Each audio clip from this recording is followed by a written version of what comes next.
Minhas alunas, meus alunos, amigas e amigos da Unicinos, tudo bem com vocês? Eu sou o professor Gustavo Reis, estou tendo a honra de mais uma vez mediar uma conversa, mais uma das nossas conversas com professores da Unicinos, trazendo a vocês aí recortes relevantes e interessantes a respeito de tudo isso que nós estamos vendo no mundo mágico, no mundo incrível da pandemia. O meu convidado de hoje é o professor Cristiano André da Costa, deve estar entrando a qualquer momento, como vocês devem ter visto aí no título. Eu já vou aproveitar, colar o título aqui e fixar para que as pessoas que, à medida em que forem chegando, já saibam do que nós vamos dizer, e desde já eu aproveito para convidar vocês que estão entrando para participar, para que mandem as suas perguntas, tá? Para que vocês participem. Deixa eu ver se o Cristiano já apareceu. Eu já convidei, mais alguns instantes estaremos juntos. Professor Cristiano, seja muito bem-vindo ao Instagram da Unicinos. Olá, Gustavo. Muito obrigado aí pelo convite. É um prazer estar aqui participando. Maravilha. Estou só ajeitando a câmera aqui para ficar na melhor posição aqui. Isso, estamos posicionando aí, mas está tudo certo. O áudio está chegando bem aqui, o vídeo também, está tudo tranquilo. Se quiser posicionar, inclusive, mais para baixo ainda a câmera, para que a sua cabeça fique um pouquinho mais para cima. Eu vou precisar de um apoio um pouquinho menor aqui. Vou tentar organizar aqui, peraí. Não, mas não tem problema. A gente vai trocando uma ideia nesse meio tempo. Eu descobri nas nossas conversas preliminares aqui que eu e o Cristiano temos algo em comum. Agora não aparece porque a tela está recortada aqui, Cristiano, mas aquele primeiro diploma que está lá em cima de mim, ó, é um diploma de Ciência da Computação que saiu lá do Instituto de Informática da URGS, professor Cristiano. Olha só, que legal. Eu sei que você também passou bastante tempo, né? Então, certamente temos muitas pessoas aí em comum que nós dois conhecemos. Quanto a isso, eu não tenho nenhuma dúvida, né? Acho que eu estou tentando equilibrar aqui. Espera aí, vamos pegar um apoio aqui, que eu não tenho o meu tripé é um pouquinho grande, aí eu estou fazendo um apoio aqui para ficar mais centralizado. Gambiarra é isso aí, gambiarra é o nome do meio de quem fez computação na URGS, eu sei bem como é que isso funciona. A gente dá um jeito de fazer funcionar, pode ficar tranquilo. Não, mas está ótimo, professor, pode ficar tranquilo que devagarinho a gente vai se entendendo aqui. Então, antes de mais nada, como eu sempre faço com os meus queridos convidados, com as minhas queridas convidadas, eu queria pedir que o próprio professor se apresentasse. Nas suas palavras, professor, quem é o professor CAC, professor Cristiano André da Costa? Isso aí. Bom, eu sou professor da Unicinos desde 2000, né? Atuo no ensino superior desde 97. Graduado em computação, mestre em computação, doutor em computação, pós-doutor em computação, então computação é minha vida. E eu venho atuando desde 2009 no programa de pós-graduação em computação aplicada da Unicinos, final de 2008, início de 2009. E eu tenho trabalhado já há alguns anos, assim, há cerca de 8, 10 anos, com essa ideia da computação aplicada à área de saúde. Então, esse tem sido o meu tema principal de pesquisa. Eu hoje me defino mais como um pesquisador do que como um professor, porque a minha atividade de pesquisa acaba tomando mais tempo, sendo maior que a minha atividade de aula. Então, esse é um pouco do meu perfil, assim, e do que eu venho atuando nos últimos anos.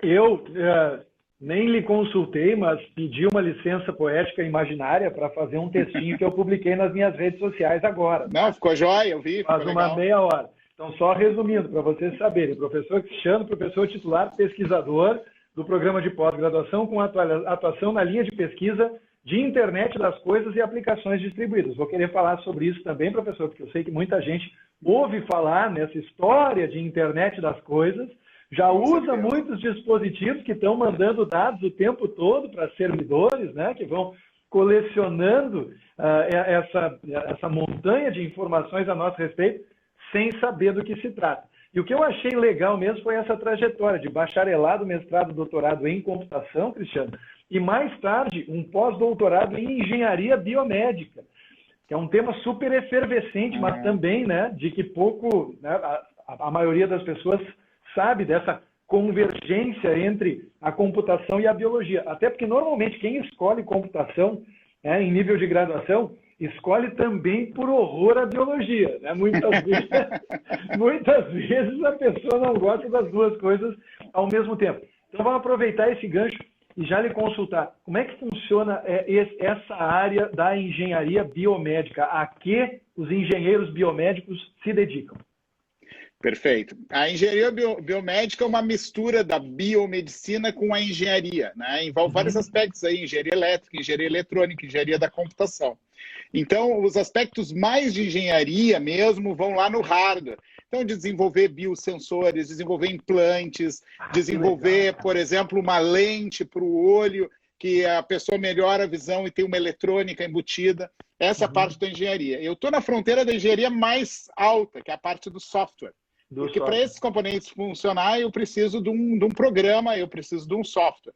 Então, esse software, ele faz essa comunicação desse hardware, desenvolvido lá pelos engenheiros de formação, com os nossos equipamentos, nosso smartphone, nosso tablet, computador, web, para eu poder interagir com esse equipamento. Então, a engenharia biomédica vem dessa fusão, tem diversas aplicações da engenharia na medicina, a gente começa lá, remonta os tempos do raio-x, isso evoluiu para uma tomografia computadorizada, que isso evoluiu, né, muito nos últimos anos em termos de hardware, e hoje, se a gente vai olhar um equipamento desses, talvez o software agregado gera mais receita para a empresa, né, ou gera mais valor ao produto do que propriamente o hardware que é desenvolvido, que hoje em dia, algumas vezes é até terceirizado para a Ásia, China, e o valor está no software, que consegue, a partir de uma imagem, por exemplo, de um exame, detectar automaticamente áreas de interesse, áreas que devem ser melhor investigadas pelos profissionais da saúde.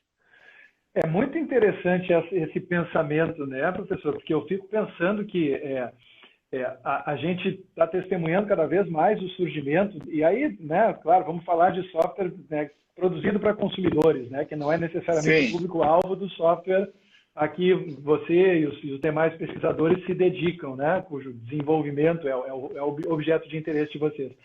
Mas com o advento e a proliferação dos modelos de assinatura, né, a gente parece estar testemunhando uma certa giletização do software, né? Porque antigamente, comprar um aparelho de barbear com a Gillette, na época que as pessoas faziam barba, né? Estou vendo que você ainda faz, né? Eu já abandonei a Gillette faz alguns anos. Mas na época era muito baratinho comprar o aparelho de barbear. Perfeito. O caro era comprar as lâminas depois, né? Era ali que eles ganhavam dinheiro. Mesma coisa com tinta de impressora. Comprar impressora era uma barbada. Uma barbada. O problema é comprar o toner e comprar a tinta. A gente parece estar testemunhando isso também nesse mundo mágico da computação aí também, da computação biomédica, modelos de assinatura que eventualmente as pessoas vão poder adquirir para poder ter acesso, enfim, aos dados dos sensores que elas acoplaram nos seus corpos para poder, enfim, né, ter informações dos mais variados gêneros a respeito da sua própria condição de saúde? Com certeza. A gente caminha para um modelo de software as a service. Quer dizer, eu assino, o meu software vai estar na nuvem em algum lugar. Aliás, a gente nem sabe esse nosso vídeo agora, onde que ele está sendo armazenado no mundo. Talvez na Islândia, porque é mais barato, é mais frio.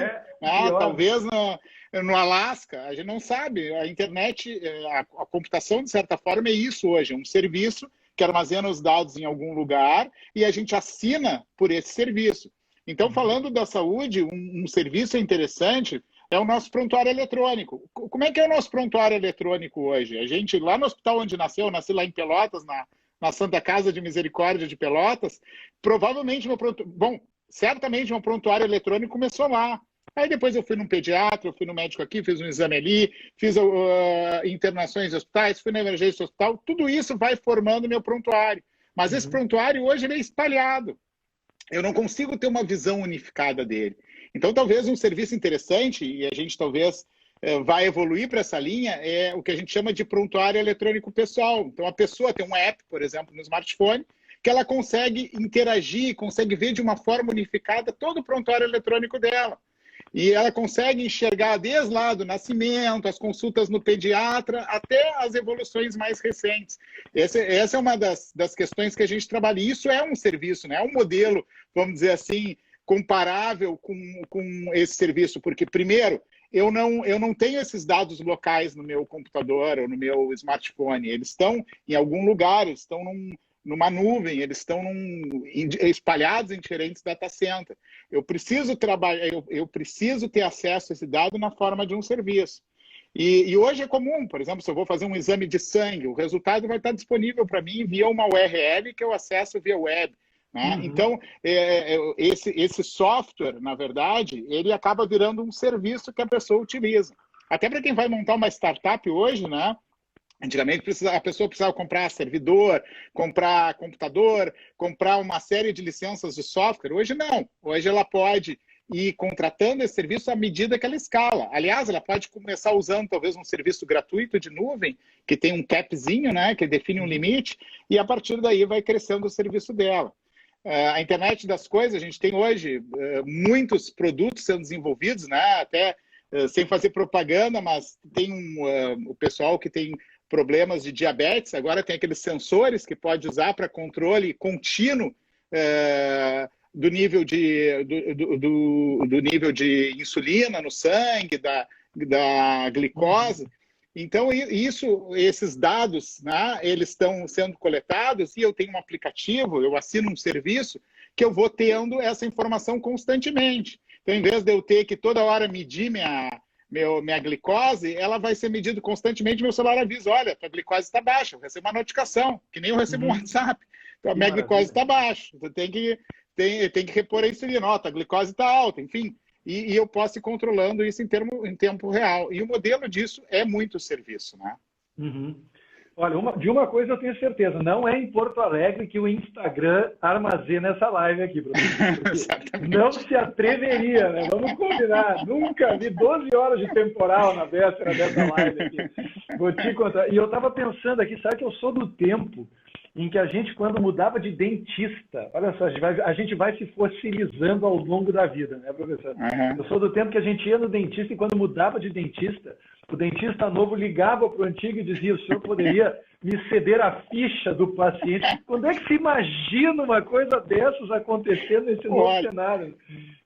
Não, na verdade, o novo cenário permite, de fato, automatizar isso, mas na prática, eu acho que o novo dentista ainda liga para o dentista anterior. Ou manda um WhatsApp, né? Mas assim, a gente ainda tem muitos problemas para resolver. Por exemplo, a própria digitalização da informação. Ainda tem muitas informações de saúde em fichas, em texto. Mesmo os que têm isso digitalizado, por exemplo, vamos dizer que o dentista ele tem um software. É um software que guarda as informações num determinado formato proprietário que só aquele dentista tem acesso. Então, a gente trabalha, o governo, em nível federal, tem proposto o uso de padrões para tentar interligar essas informações. Então, hoje, para a área de saúde, existe um padrão que é o OpenEAR, né? É um padrão mundial, aberto, para prontuário eletrônico. O próprio SUS recomenda, desde 2011, o uso do OpenEAR, mas ainda poucos sistemas de saúde são construídos usando esse padrão. Esse padrão permite que os meus dados que eu tenho num hospital, eu possa facilmente interoperar com outro. Ou até mesmo, eu viajo para a Austrália. Na Austrália, eu sofri um acidente e tive que ir num hospital. Esses dados possam integrar também o meu prontuário, independente das diferenças de idioma, independente das diferenças, às vezes, de usar outros padrões para coletas de dados, de sinais vitais. E esses padrões, eles vêm para isso. Então, a gente ainda tem muito que evoluir. Esse exemplo do dentista foi ótimo, porque provavelmente o teu novo dentista vai ligar para o antigo, vai mudar que em vez de ligar ele vai mandar um WhatsApp. Mas a circulação dos dados ainda se dá de uma forma muito precária, né? Ainda não tem essa interoperabilidade entre os dados. Eu digo para ele sempre, eu me dou muito bem com meu dentista foi meu aluno em vidas passadas, eu trabalhei muito com preparação para vestibular, né? Enquanto aluno da computação, eu trabalhava e permaneci trabalhando por muitos anos como professor de matemática, né? Sim. E aí nós temos uma relação super solta e tal, e aí teve uma vez que eu fui lá conversando com ele, eu disse, cara, como é que pode, né, com tanta tecnologia, por que dentro da odontologia, dentro da medicina, muitas vezes a gente tem áreas que parecem muito blindadas, né? E ele me justificou, Cristiano, dizendo que tem muito a ver com a natureza da prática. Porque a prática profissional de um dentista, por exemplo, eu sei que não é o foco da nossa conversa, ela é muito baseada em princípios muito elementares da física e da química. muita alavanca, muita reação química relativamente simples e tudo mais, e, consequentemente, as pessoas aprendem de um jeito e acabam demorando muito, né, a abandonar aquele jeito de fazer as coisas que sempre foi a forma como praticaram, enfim, né? Isso diz respeito também, evidentemente, aos mecanismos de controle, né? Com certeza. Eu gosto muito de um autor americano que é médico conhecido, que é o Eric Topol. Ele é um médico conhecido do Medicare e já escreveu vários livros. E um dos livros dele, não é o mais recente, é o anterior, se chama The Patient Will See You Now. Ou seja, porque tá na sala de espera, aí vem a secretária dizer, the doctor will see you now, quer dizer, o médico vai te atender. E ele brinca com isso, dizendo, não, o paciente que vai no médico e não o médico que atende o paciente. E ele diz hoje que a tecnologia faz a gente viver um momento Gutenberg. Gutenberg criou a prensa móvel e com isso disseminou o conhecimento no mundo. Permitiu que o conhecimento, que era restrito a poucos, o acesso aos livros, por exemplo, que era de reis, de religiosos, se disseminasse no mundo. E ele diz que isso está acontecendo com a medicina hoje, que a tecnologia está causando uma transformação muito grande, um momento Gutenberg. Tecnologia como a internet das coisas, como o machine learning, a inteligência artificial, como os próprios sensores, implantes, enfim, toda essa tecnologia está transformando. E as pessoas, o que está acontecendo? Ela, com o próprio smartphone, com o próprio smartwatch, com essas tecnologias, ela conhece mais a sua saúde. Então, às vezes, ela chega no médico dizendo, doutor, eu estou tendo já diz exatamente o problema, ou já chega com dados. Olha aqui, doutor, eu vejo que meu nível de glicose tem se comportado dessa maneira, né? Trazendo o exemplo que a gente citou. Então, a tecnologia, ela está impactando. E apesar dessa questão da prática, né, das pessoas muitas vezes terem as suas práticas já estabelecidas, é inevitável que essa tecnologia ela seja utilizada no dia a dia do trabalho delas. A gente está vendo isso muito agora com a quarentena, né? Quantos anos a gente evoluiu no uso da tecnologia com esses, eu fiz a conta, 107 dias de quarentena, meu Deus do céu. Com esses 107 dias de quarentena que a gente já está aqui em Porto Alegre, pelo menos, né? São 107 dias de quarentena e uma revolução na tecnologia. E essa revolução na tecnologia em todas as áreas. A gente vê, por exemplo, a própria telemedicina, que sempre foi um tabu na área da medicina. Como é que eu vou fazer uma consulta com o meu médico pelo WhatsApp, ou pelo Instagram, ou pelo um sistema de videoconferência? E agora a gente está vendo que é possível. E que, apesar de uma briga de legislação, de conselhos e tal, que não chega a um consenso, ela evoluiu muito nessa quarentena porque é o jeito, é a maneira, é a forma. E se vê as vantagens disso, né? Eu até brinco.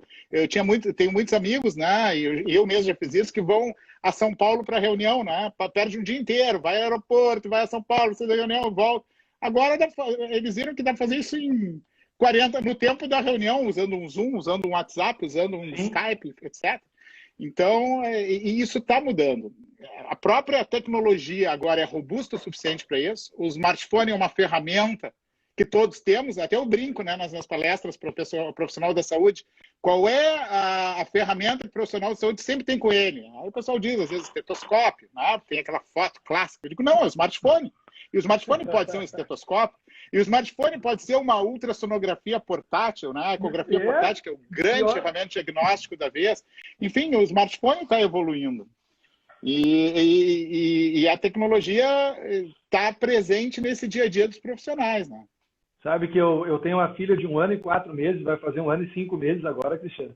E eu te confesso, eu quase comprei da China o aparelho de ultrassom para acoplar no celular. Quase. Só não comprei porque eu pensei com os meus botões e disse, cara, vai passar muito rápido essa gestação, não vai valer a pena, entendeu? Porque dá vontade, né, da gente testar esses brinquedinhos, né? São aplicações que a gente jamais haveria imaginado, a coisa de 10 ou 15 anos atrás. Né? Eu quero até, como eu sempre faço com todos os meus convidados e convidadas, tá, Cristiano? Te pedir desculpa, mas a deixar claro, quando eu olho para baixo, é porque eu estou tomando nota, tá? Eu não estou mandando WhatsApp para ninguém, eu estou desconectado, prestando atenção, que ninguém aprende mais do que eu durante essas lives. E queria endossar essa tua última fala, dizendo que eu sou testemunha disso, né? No último mês de novembro, eu apelidei novembro de 2019 na minha vida de Black November, e não é por causa da Black Friday, né? Foi Black November porque eu consegui fraturar o braço, ter uma crise de apendicite e fazer 45 anos. Tudo no mesmo mês. Separei em saltos de 10 dias. Assim. E quando eu quebrei o braço, né, numa conversa informal, eu diria, quebrei o braço. Hoje, sim, graças à internet, graças ao Google, eu digo, eu sofri uma pequena fratura na tuberosidade maior do meu úmero proximal. Eu jamais diria isso em outras circunstâncias. E, de fato, né, tipo, o paciente está aqui para ver você, doutor. Né? Exatamente, o está pronto para ver você. Né? É realmente impressionante, né? O quanto é libertador, claro, se a gente souber usar e também souber as limitações daquilo que a gente pode pesquisar e procurar por conta própria, né, professor?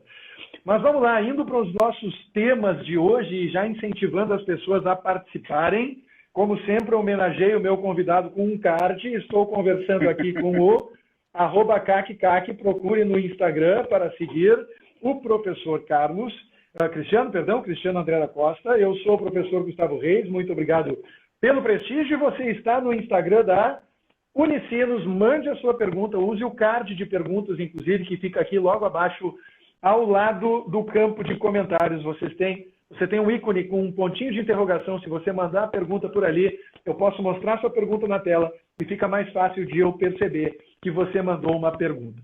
Professor, temos alguns projetos interessantes para divulgar relacionados à tecnologia, saúde e diagnósticos. Vamos começar pelo projeto da CAPES?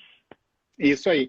Bom, semana passada nós fomos informados da aprovação, né? Na verdade, assim, eu vou contextualizar um pouco o histórico, né? A gente tem um parceiro que é o iColab, que é o Instituto Colaborativo de Blockchain, que tem trabalhado com blockchain, e a gente vem junto com esse instituto, Unicinos e iColab, vem discutindo com um grupo de parceiros de hospitais da nossa região metropolitana de Porto Alegre e até um hospital de Santa Maria. A gente vem trabalhando nesse conceito Covid-19, como é que a gente pode trabalhar basicamente usando dois conceitos, blockchain, que eu vou falar um pouquinho, né, e interoperabilidade. E nesses dois conceitos a gente vem discutindo, submetemos um projeto da CAPES, do qual eu sou o coordenador e que foi aprovado semana passada. Então, o que é esse projeto? O que a gente quer fazer? A gente vai trabalhar no âmbito da Covid-19 e a gente quer interligar, então, de novo, falando de prontuário eletrônico, os diferentes hospitais parceiros através da tecnologia do blockchain para trocar essas informações de prontuário. Com isso, a gente vai poder tirar indicadores de gestão, entender as características semelhantes entre os pacientes que são atendidos por diferentes hospitais, gerar prognóstico, gerar diagnóstico, até mesmo através de imagens, permitir um acompanhamento mais próximo do paciente, porque a ideia é ter um módulo lá no futuro, né? O projeto começa agora, que o paciente tem um aplicativo no celular dele e consegue interagir com os hospitais. Quem são os parceiros? Né? Tem que cuidar para não esquecer de nenhum.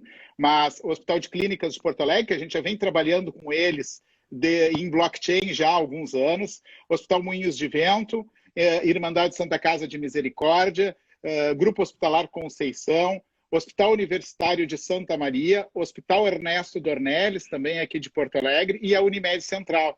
Então, a gente tem parceiros aí que são parceiros de renome, e o próprio iColab, né, que é um dos articuladores, que é idealizador desse nosso grupo que vem discutindo, do qual gerou o projeto. Então, assim, o que é um blockchain, né, que é uma grande tecnologia?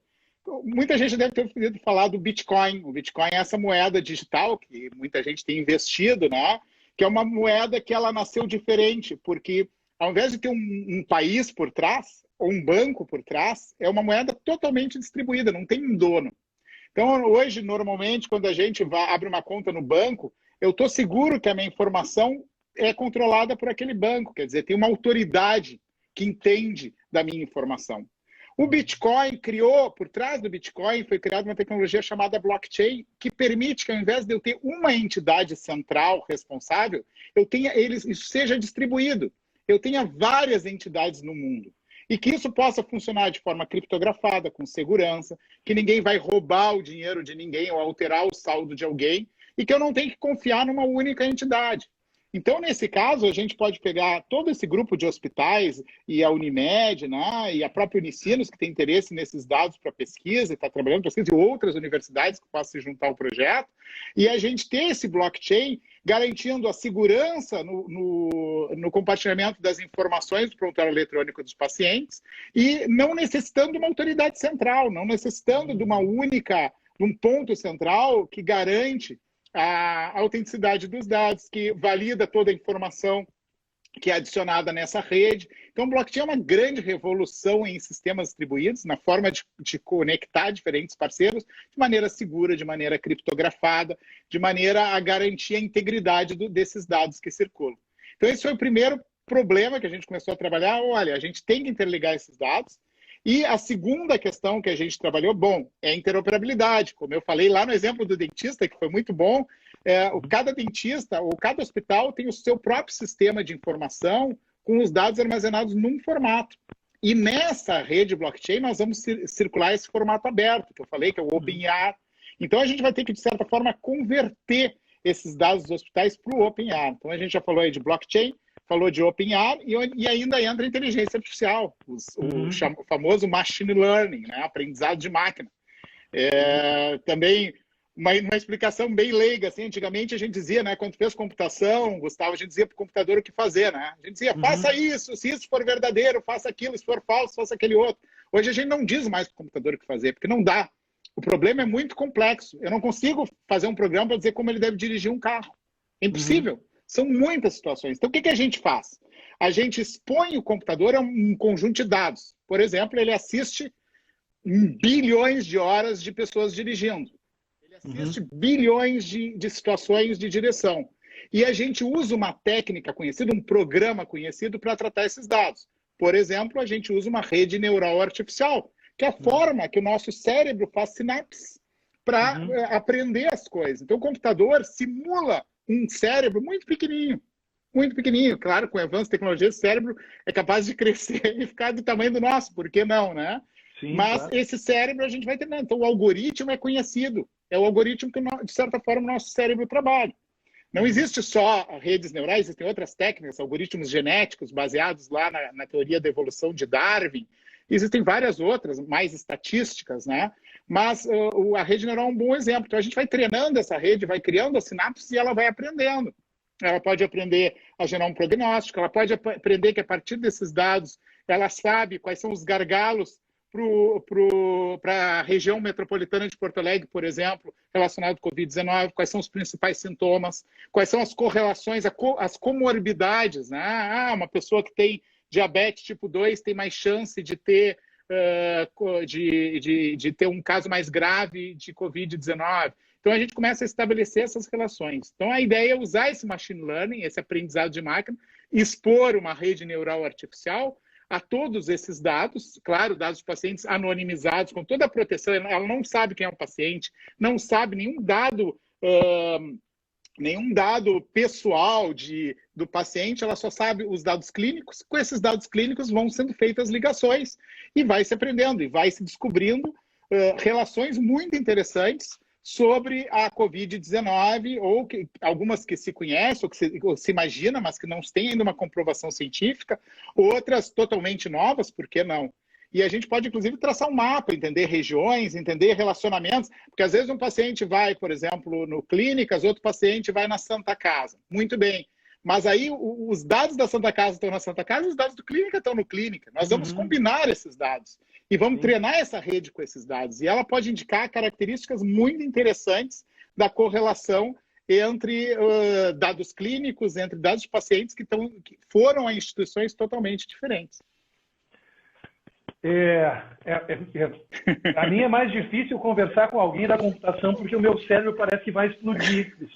Basicamente é isso, sabe? Eu começo a pensar em tudo, meu Deus, a gente viu tudo isso lá atrás começando, né? Final da década de 80, início da década de 90, as redes começando a se conectar, a rede novel. Quem é que ia imaginar que isso ia estar acontecendo? Que nessas redes neurais iam ser lá o embriãozinho algorítmico por trás de diagnóstico de câncer com mais precisão que os melhores radiologistas do mundo, né? Que tá todo radiologista, todo mundo apavorado, né? O Eric Topol, Sim. o Eric Topol diz de que cada 4 diagnósticos de radiologia, um é errado, 1 ou 2 são errados, dependendo, feitos por humanos. Normalmente a gente já vê algoritmos com uma acurácia em torno de 95%, 97%, quer dizer, o erro é mínimo, né? Por exemplo... Sabe do que isso me fez lembrar? Desculpa te interromper. Me fez lembrar do Kasparov jogando contra o Deep Blue. Sabe que essa é uma questão interessante, porque assim, todo mundo lembra do Kasparov com o Deep Blue, né? Sim, claro. E que foi quando a máquina superou o homem. Mas sabe que anos depois, nesses campeonatos de xadrez, começaram a se fazer vários campeonatos de xadrez e começou a se abrir. Pode participar computador, pode participar em xadrezistas profissionais e pode participar qualquer combinação. E sabe quem ganhou? Sabe quem começou a ganhar os campeonatos? Combinações de enxadrezistas bons, mas não os melhores, com computadores. Onde tu tinha... E aí é que vem interessante essa questão da tecnologia da saúde, porque tu tinha o melhor do algoritmo com o melhor do ser humano. Porque o algoritmo nunca vai substituir da intuição. Então, assim, a tecnologia, e isso é importante dizer, né? A tecnologia não está aqui para substituir o profissional de saúde. Ela está para complementar. Tem áreas que ela vai ser muito boa e tem áreas que ela é muito ruim.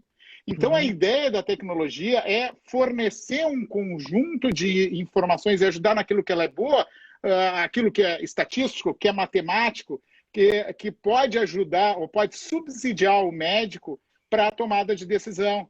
Eu sempre digo, né, trazendo o exemplo do enfermeiro, o médico também sofre disso, mas o enfermeiro ele perde muito tempo com processos, digitando coisas no computador, tendo que fazer muitos processos. O médico também no seu dia a dia, né?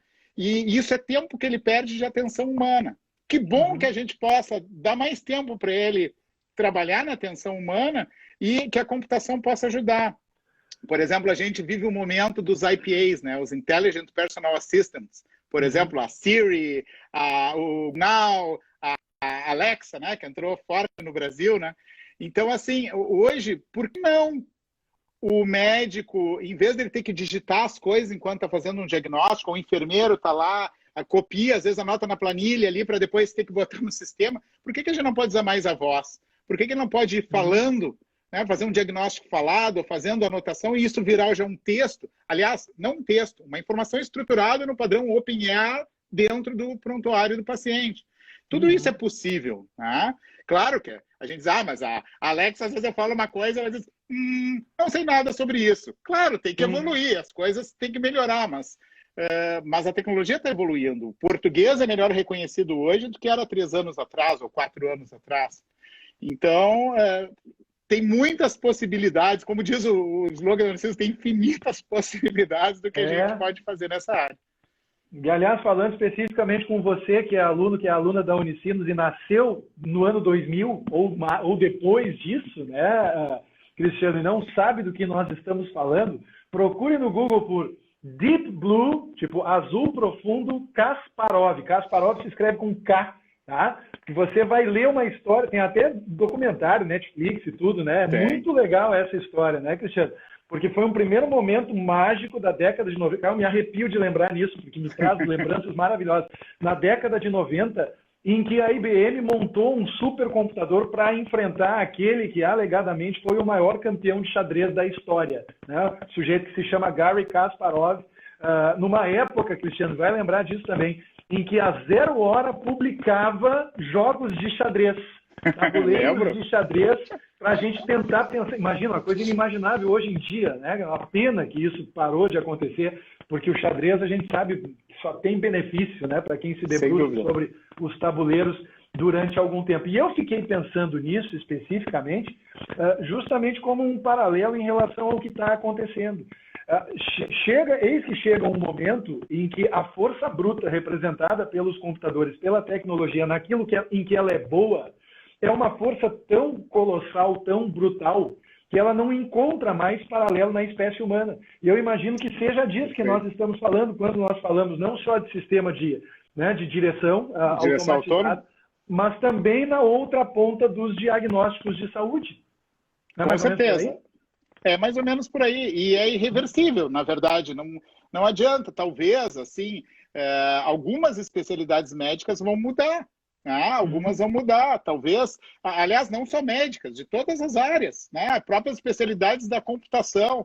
E tem muitas profissões já extintas por causa do machine learning.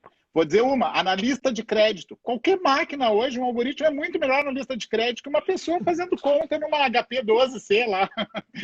Não tem comparação. Então, assim, a gente vai ver mudanças nessa área. Como a gente vai ver diversas novas profissões surgindo. E tem muita oportunidade da tecnologia da saúde. Eu tenho trabalhado muito a quatro mãos com os profissionais da saúde e acho que isso é fundamental. Não dá para pensar a tecnologia sem o profissional da saúde, assim como eu acho que a tecnologia pode ajudar muito o profissional da saúde. Eu acho que o grande diferencial, e às vezes a gente vê, né, pesquisadores criando problemas para resolver e publicar artigo, e o mundo está tão cheio de problemas, né, é trazer os problemas da saúde e ver, bom, como é que a computação, a internet das coisas, ou o machine learning, ou o blockchain, pode, de alguma forma, contribuir para melhorar esse problema, ou para resolver esse problema, quem sabe. Eu que enveredei para o lado do design, aprendi lá, Cristiano, que o mundo precisa de bons problemas, né? Não precisa de soluções tão rápidas, mas a gente precisa se debruçar muito cuidadosamente sobre os problemas, até para saber se a gente está resolvendo os problemas certos, né? Que vira e mexe mesmo nessa área, a gente acaba descobrindo que a gente está investindo energia no lugar errado. Tem uma coisa aqui que eu vou fazer questão de te mostrar em tempo real. Eu fiz uma busca por Deep Blue Kasparov. Olha o que apareceu no Google. Até o tabuleiro. Que barato. Isso é demais, né? Uma maravilha da internet. O Deep Blue é a origem do sistema que a IBM depois chamou de Watson, né? Que é esse sistema, em homenagem até ao T.J. Watson, que foi um dos fundadores da IBM. E foi esse sistema que combina um hardware e software, e hoje ele é totalmente baseado nas ideias de rede neurais. Ele já começou sendo baseado nessas ideias.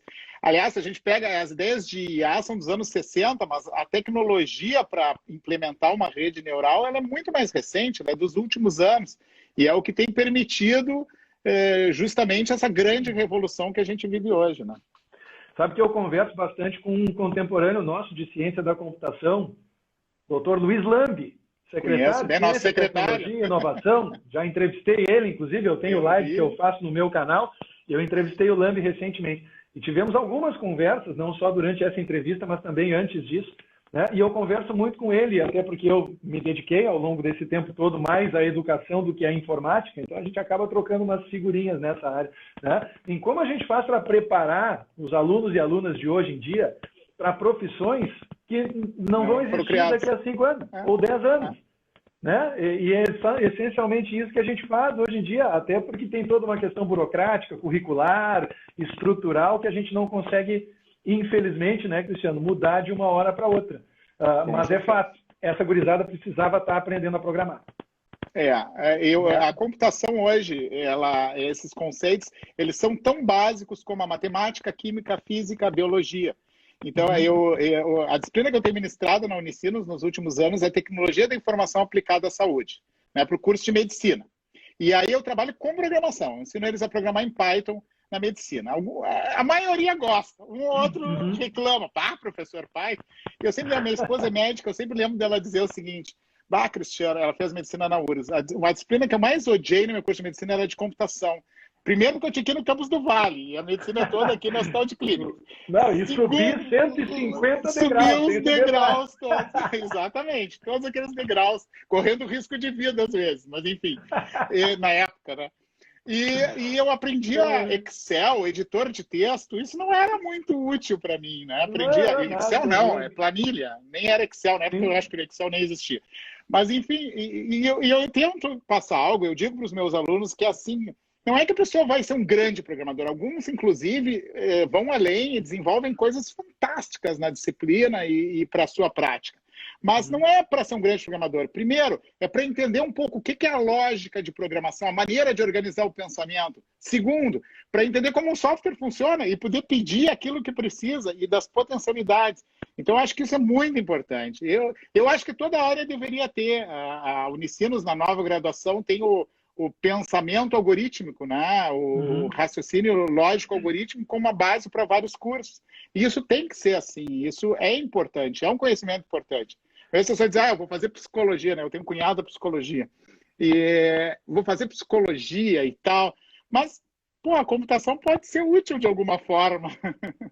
Como é que vai fazer tratamento cognitivo-comportamental se não souber lógica? Exato. Pelo amor de Deus! Com certeza. Com certeza. Então você que está nos assistindo, que é aluno, que é aluna da Unicinos, saiba disso. Se você escolheu direito porque queria largar a matemática, se você escolheu biologia porque tinha raiva de física, escolheu medicina, alguma coisa, sabe de nada, inocente. Vai estudar Python enquanto ainda há tempo de salvar o seu emprego. Isso é muito importante registrar.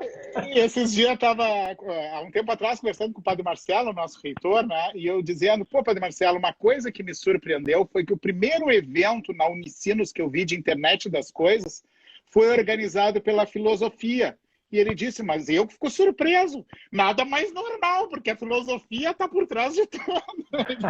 Bom, mas aí deixou a bolinha picando do Padre Marcelo, né? Também, né? Vou te contar, né? Aliás, já está melhor que eu, vou aproveitar que a Michelle está aí assistindo, está melhor que eu, Cristiano. Ah, Michelle, o Cristiano consegue falar com o Padre Marcelo, eu ainda não consegui, mas estou em campanha, Cristiano, pode ficar tranquilo. A hora do Padre Marcelo nessa live vai chegar, porque eu tenho fé, é muito importante. Mas, Cristiano, eu tenho outro projeto de que eu quero conversar contigo aqui, só que antes disso quero prestigiar algumas das perguntas que chegaram até nós. Ótimo. Finger Alves, por exemplo, mais cedo disse assim, quais as possibilidades de integração da medicina e da tecnologia quando falamos em mestrado e doutorado? Olha, falando em bolinha picando, aproveita. Essa é ótimo. Então, a gente na Unicinos tem um programa de pós-graduação em computação aplicada, e o diferencial dele é que a maioria dos programas de pós-graduação são em ciência da computação. O nosso é computação aplicada, justamente vem ao encontro do que o nosso ouvinte aí, o nosso perguntante fala, porque a gente trabalha com a computação, mas sempre com alguma aplicação. Então é uma possibilidade fazer um mestrado, fazer um doutorado, pode me procurar, @cac no Instagram, né? cac@unicinosbr. Eu tenho orientado justamente nessa área de fronteira, medicina e computação. Ah, mas professor, não precisa ser formado em computação?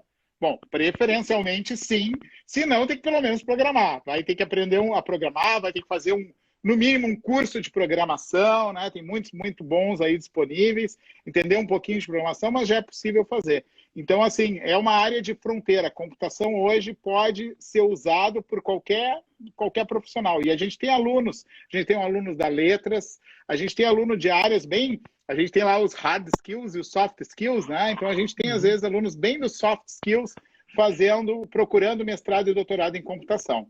Pode procurar, tem espaço e muitas possibilidades aí de trabalho de pesquisa. São as coisas que fazem a minha cabeça verdadeiramente explodir. Eu não estou falando só de YouTube, né? A quantidade de cursos de nível incrivelmente elevado, né, professor? Para quem quer aprender programação hoje em dia do zero, do verdadeiro zero, hello world, em qualquer linguagem, e dali para frente. É absurda, é verdadeiramente inacreditável para quem viveu o que nós vivemos há 20, 25 anos atrás. Se a pessoa botar aprender Python no Google, certamente os primeiros links já vão ser bons, né? Bons links para começar a aprender e começar a programar. E programação nada mais é do que uma maneira formal de comunicação, né? A gente aqui está falando português, que tem uma série de informalidades, gírias, palavras inexatas, né?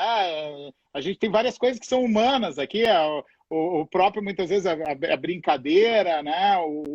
A forma que a gente fala, mas o computador, a única diferença é que a linguagem ali tem uma precisão, um formalismo por trás. Mas é uma forma de comunicação, que facilita eu especificar o que eu quero que seja feito. Então, quem quer aprender, às vezes a pessoa estuda inglês, né, estuda alemão, legal, continue estudando, é importante. A gente fala muito que o conhecimento, ele se complementa. Então, aprender uma língua estrangeira é importante, mas aprender programação é como se aprender uma língua estrangeira com o bônus de trabalhar a lógica, trabalhar essa questão da relação, de organizar melhor o pensamento, de tentar estruturar as ideias. Então, eu recomendo aí para quem nunca se aventurou, pelo menos dar uma olhada, o que é a programação e o que eu consigo fazer com ela.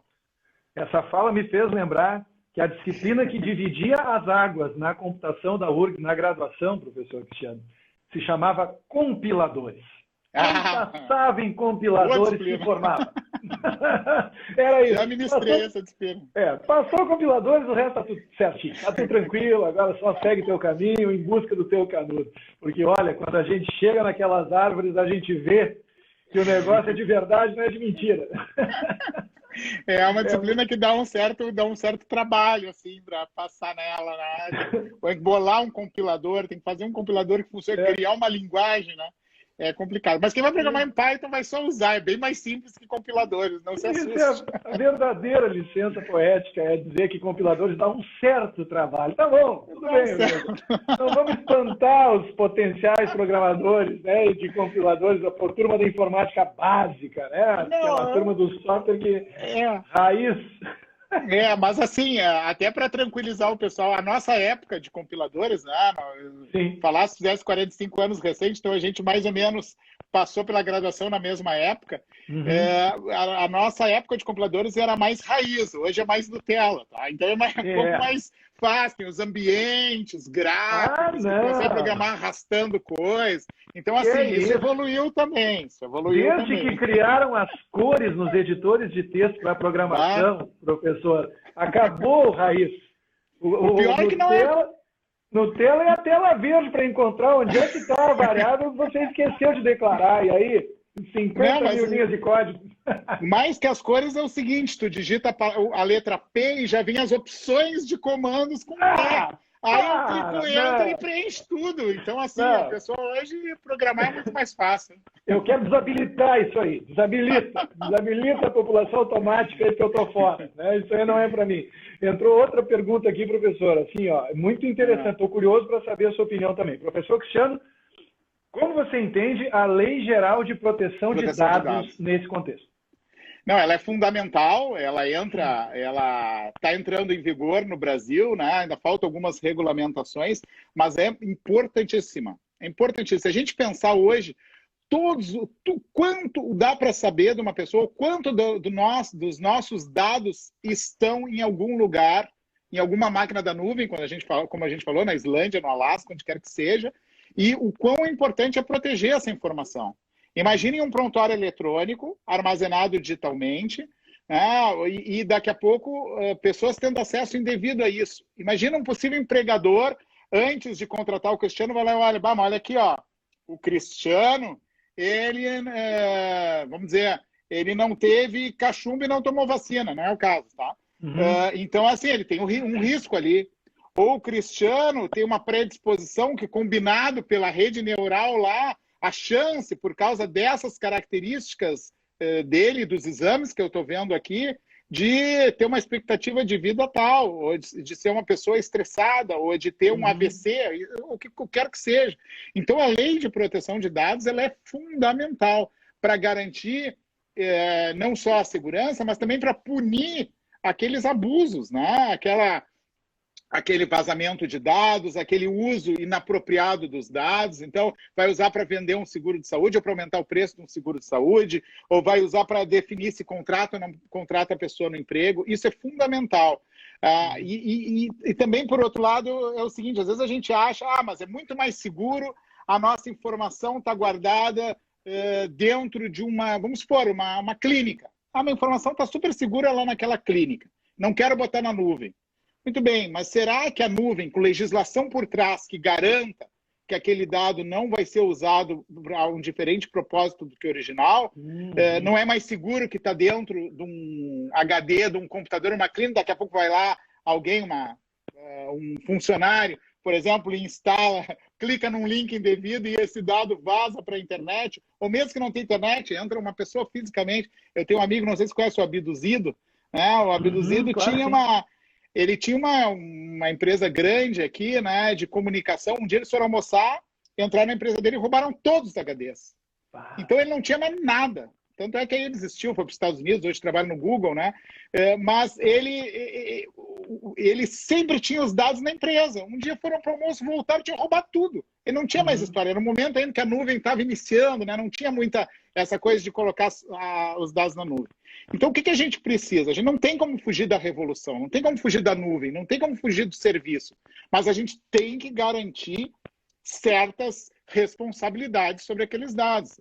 Por exemplo, nosso projeto da CAPES, a gente falou, a gente passa pelo Comitê de Ética em Pesquisa. Então, tem responsáveis, tem pessoas que assinam embaixo se responsabilizando pelos dados dos pacientes, que vão ser cobradas e que vão ser responsáveis se algum uso indevido daquele dado for feito. E isso a LGPD só reforça. Ela cria todo um reforço, toda uma responsabilidade para aqueles dados que vão estar distribuídos ou que vão estar armazenados em outros lugares. Que barato. Eu fico pensando aqui nas questões que são relacionadas não só à disponibilização e à padronização dos dados dos prontuários, né, Cristiano, mas também as questões dos mapeamentos genéticos, né? Recentemente eu conversei com uma embriologista gaúcha, radicada nos Estados Unidos já há muitos anos, e ela me disse que essas empresas como o 23andMe, essas empresas que fazem esses sequenciamentos genéticos para identificar se você tem alguma tendência, alguma probabilidade maior ou menor de ter certas condições de saúde, e claro, se você quiser saber, né, eles vão saber. Se você vai saber ou não vai depender da sua própria decisão. De que eles já teriam sequenciado o equivalente a 90% da população branca dos Estados Unidos, hoje. E aí eu fico imaginando, se a gente cruzar isso com os prontuários, é tipo, né, teoria do lado genético e prática sob o ponto de vista da observação dos prontuários.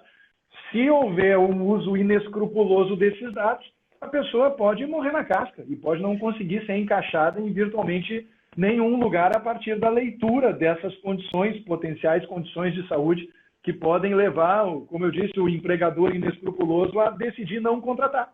Porque a pessoa tem 60% de ter um diagnóstico de câncer daqui a 5 anos. É uma coisa doida, né?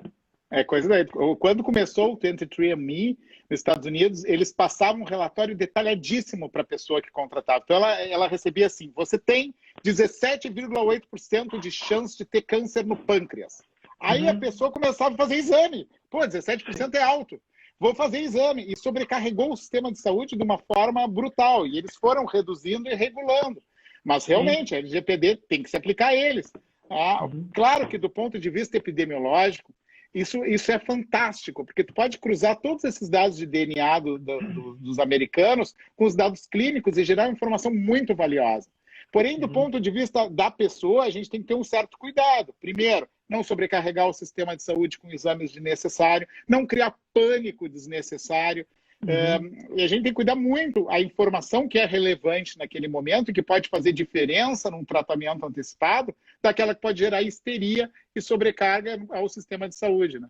É o caso da Covid-19 agora, né? Por que a gente faz a quarentena? Por que a gente se desloca menos? Para evitar a sobrecarga no sistema de saúde. Eu sei que agora a região metropolitana de Porto Alegre está num momento difícil, provavelmente atingindo o seu limite, né? Talvez a gente vá para a bandeira preta semana que vem, talvez. Né? Por quê? Porque a gente está chegando no limite que o sistema de saúde pode atender. Então a gente vai ter que reduzir o nosso contato físico, fique em casa aí, né? Uma dos nossos hashtags aí, porque para tentar fazer com que o sistema dê conta disso. E não é porque a gente tem um número muito pequeno de UTI, eu acho que até a nossa região é uma das melhores do Brasil. É porque as pessoas, quando têm casos graves, não é todo mundo que tem, muita gente não tem sintomas graves, mas a que tem fica internada muitos dias na UTI. São vários dias de UTI. São vários dias de respirador. Então, o sistema não comporta isso. Então, como se não bastasse, né, professor? A gente passou meses, literalmente meses, dizendo que aqui no Sul nós tínhamos que nos preocupar com os meses de julho e agosto. E eis que julho nos dá esse cartão de visitas com um ciclone bomba na madrugada do dia 1º. Só para você entender. É o Armageddon, né? É a nuvem de gafanhoto, é Covid-19, como é que é? Ciclone bomba, pelo amor de Deus. Você já viu, já recebeu o GIF do Kit Apocalipse? Esse é muito bom. Kit Apocalipse maravilhoso. Óculos para proteger da nuvem de areia, raquete elétrica para os gafanhotos e a máscara. Porra, brincadeira. Isso aí.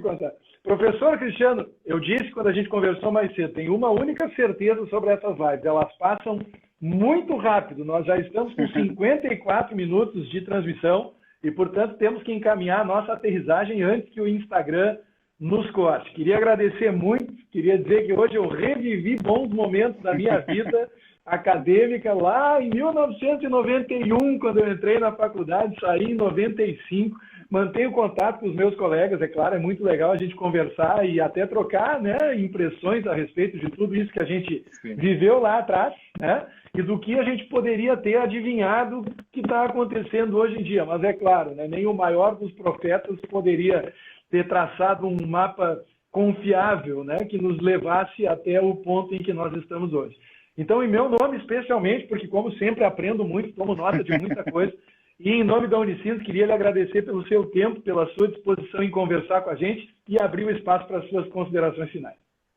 Não, só agradecer aí, muito obrigado pelo convite, é um prazer, né? Sabe que eu comecei no podcast cedo demais, a gente tinha um podcast chamado Hora do Mac, que a gente discutia coisas do mundo. Apareceu alguém saudoso de podcast aqui, vou dizer. Deixa eu ver aqui onde é que está aqui atrás. Ó, CAC, André Bonaparte escreveu. CAC, saudades do podcast, abraço. A gente começou isso aí em 2007, provavelmente. Ainda era muito novo o podcast naquela época. A gente depois começou a transmitir pelo YouTube. Aí o grupo se espalhou pelo mundo e ficou difícil eu achar horário para o grupo conversar. Mas hoje deu saudade daquele momento. Assim. Então, agradecer. Tá na hora de voltar, professor. Eu tenho um podcast, ó. Pergunte ao professor. É só procurar na internet para encontrar. Pois é. Pois é, dá saudade, mas muito bom participar e fico aí, para aqueles interessados nesse tema aí, fico à disposição, orientar mestrado, doutorado, @caccac no Instagram, ou cac@unicinos.br, isso aí, mais uma propagandinha aí. Então, fico à disposição aí de quem curtir a área e quiser colaborar. Se você ainda não segue, faça isso agora mesmo, @CACCAC. Eu dei uma espiada lá no Instagram do professor Cristiano antes de começar. E olha, se você tiver com fome, não visite esse Instagram. Tem muitas fotos de comidas muito apetitosas também, mas você vai aprender muito sobre blockchain, sobre a internet das coisas, sobre a computação aplicada, sobre tudo isso que faz parte desse mundo mágico que a gente está vivendo. Professor, mais uma vez, muito obrigado. Obrigado. Isso aí, tchau. Muito bem, esse foi o professor Cristiano André da Costa, vulgo CAC. Siga agora mesmo, @CACCAC, assim como vocês estão vendo, CACCAC, no Instagram. Se você for seguir o professor, quiser me dar a honra do seu prestígio, por gentileza, me siga também, @professor Gustavo Reis. Vai ser uma honra lhe receber por lá. E você está no Instagram da Unicinos, aprendendo mais sobre o mundo mágico da pandemia, sobre o que os professores da Unicinos têm a dizer. Toda quarta-feira nós temos uma conversa aqui, marcada normalmente às 18 horas. Eventualmente o horário flutua, mas você que é da Unicinos, você que é aluno, que é professor, deve estar recebendo os e-mails com a programação completa e todas as semanas o horário dessa nossa live sai publicado por lá, tá bom? Espero então mais uma vez, assim como eu, que você tenha se divertido. Muito, muito obrigado pela parceria, pela companhia e pelo prestígio. Por hoje era isso. Semana que vem tem mais. Um abraço. Tchau.